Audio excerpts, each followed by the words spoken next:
first day of arrival, how cool will it be when you walk in and you get there and God greets you, and then like in my case or in your case, he says to you, well done.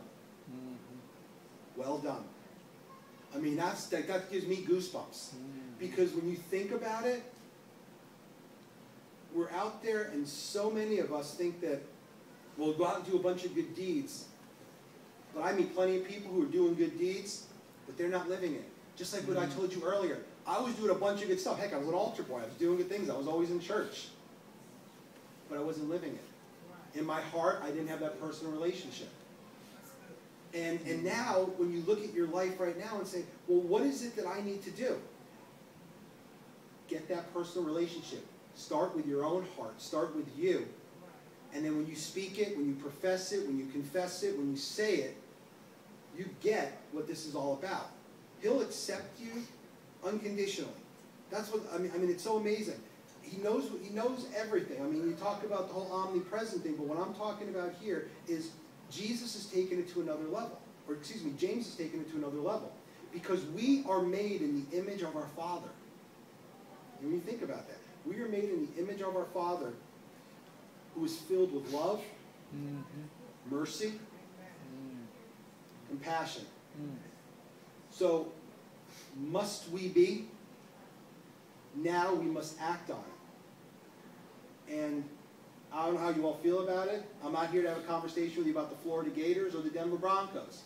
But in the last year, would you say, Aaron, probably the last year that we've been really engaged in this, probably even since the beginning of the NFL season, we've seen it on Facebook, we've seen it in conversations on ESPN, we've seen it in the mainstream media, we've seen it among family, friends, and people in different churches. I've seen it, I speak, in men's groups all over and in churches, and I keep seeing this and hearing it, the Tim Tebow thing. And I have people even recently tell me, Tim Tebow's overrated, or he's a bad example for Christians, and I hear a lot of this chatter.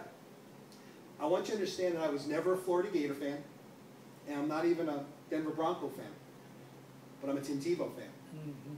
Because what this young man does is he lives it on and off the field. Would you agree with that? Yes. And we need more living examples of that. I had someone last week tell me, yeah, but I wouldn't want that pressure. You know what? The bad thing about Tim Tebow and what he does and how in your face he is about it, I'm like, okay. And they said, he's going to fall. And when he falls, others are going to fall. And then they're going to say, there's another Christian. Like, yeah. And when? I'm not even saying if. When he falls, because he's human. When that man falls, you watch how he handles it.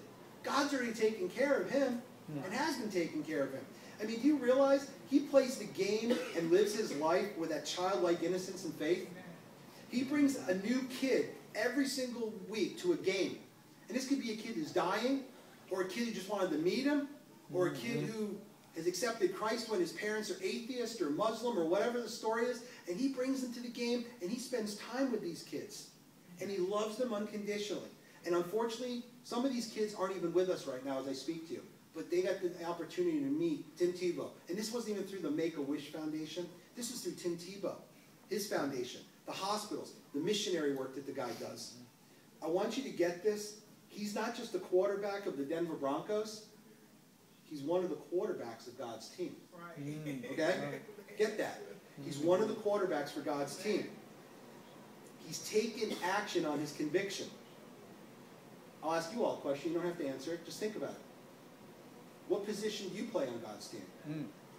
What role do you play? What role do you want to play? What is your role in this life? What is your purpose? Your passion? What is your plan? And if you don't know it, why not? Then you need to get into the Word. You need to start surrounding yourself with people who can help you with that.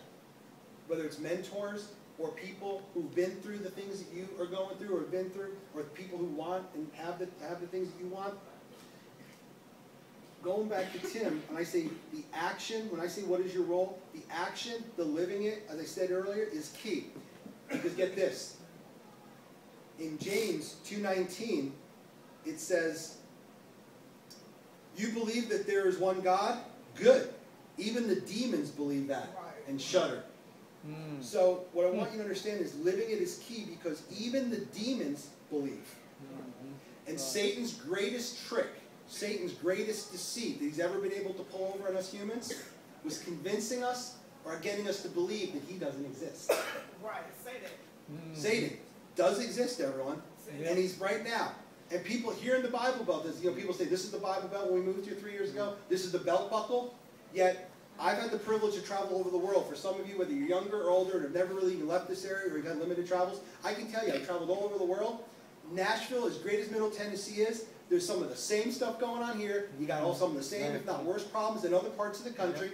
And what I bring it back to is, just like when my wife and I have been in places where people go, you're going in there?